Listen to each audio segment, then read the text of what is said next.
شروع اللہ کا نام لے کر جو بڑا مہربان نہایت رحم والا ہے۔ الف لام میم۔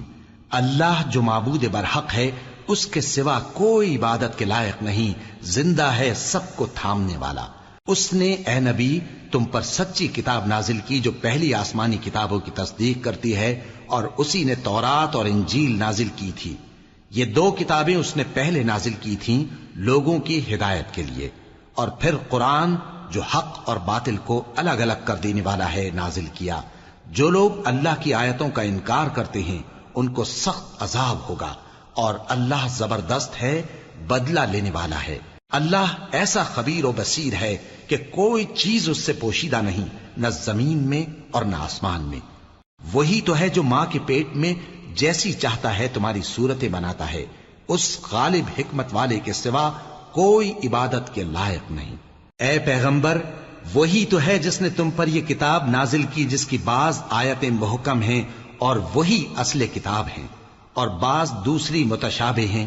تو جن لوگوں کے دلوں میں کجی ہے وہ متشابہات کا اتباع کرتے ہیں تاکہ فتنہ برپا کریں اور مراد اصلی کا پتہ لگائیں، حالانکہ مراد اصلی اللہ کے سوا کوئی نہیں جانتا۔ اور جو لوگ علم میں گہری نظر رکھتے ہیں وہ یہ کہتے ہیں کہ ہم ان پر ایمان لائے۔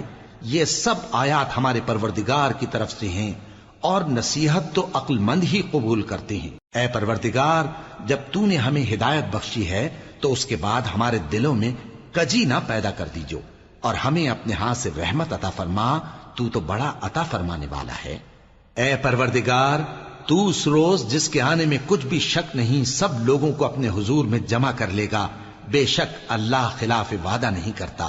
جو لوگ کافر ہوئے اس دن نہ تو ان کا مال ہی اللہ کے عذاب سے ان کو بچا سکے گا اور نہ ان کی اولاد ہی کچھ کام آئے گی، اور یہ لوگ آتش جہنم کا ایندھن ہوں گے۔